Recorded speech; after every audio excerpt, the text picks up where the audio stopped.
এটা হলো আমার কীর্তন, মানে যাকে নিয়ে আমার টেনশন ছিল সেই টেনশনটা রয়েই গেছে। এ দেখো কিছুই খাচ্ছে না, তো ট্রিটগুলো এনেছিলাম, তো এগুলোই ওকে দিই একেবারে খালি পেটে থাকার থেকে। এগুলো খেয়েই থাক, কারণ এ তো শুধু ক্যাট ফুড মানে আগাগোড়াই এ ক্যাট ফুড খেত।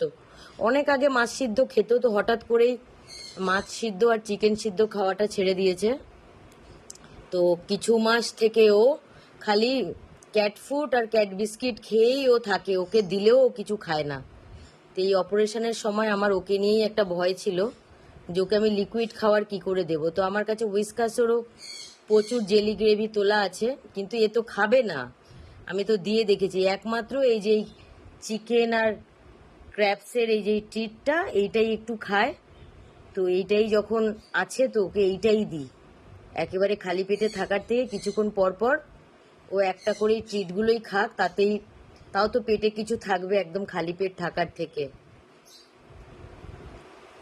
খাও, তোমার যেটা মন চায় তুমি সেইটাই খাও। নাও খাও, খাও খাও, পুরোটা খাও, পুরোটা খাও পাগলা।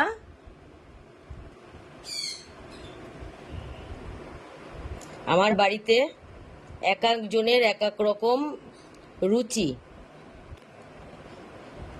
অনেকের বাচ্চাদের দেখি একরকম খাবারই এক জায়গাতে মেখে সবাইকে দেয়। আমার বাড়িতে চলে না, আমার বাড়িতে চলে না। এই জন্য আমার খাটনিও প্রচুর। সবাইকে যদি 8 জন 9 জনকে যদি 8 9 রকম জিনিস দিতে হয়, তাহলে তো আমার খাটনিও প্রচুর হয়।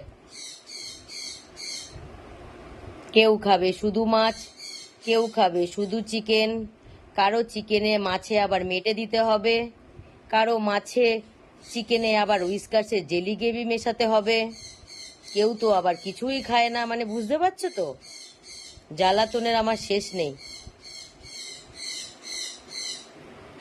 আমি এবার শেষ হয়ে যাব এদের এই জ্বালাতন পূরণ করতে করতে।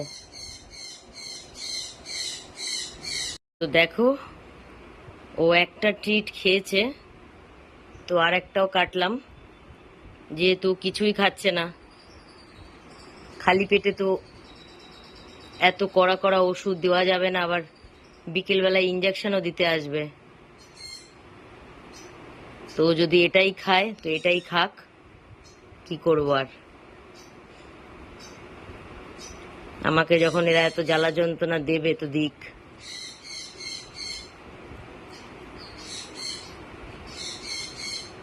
হ্যাঁ, কত সুন্দর, ভালো লাগে না যে কোনো একরকম জিনিস খেতে দিলাম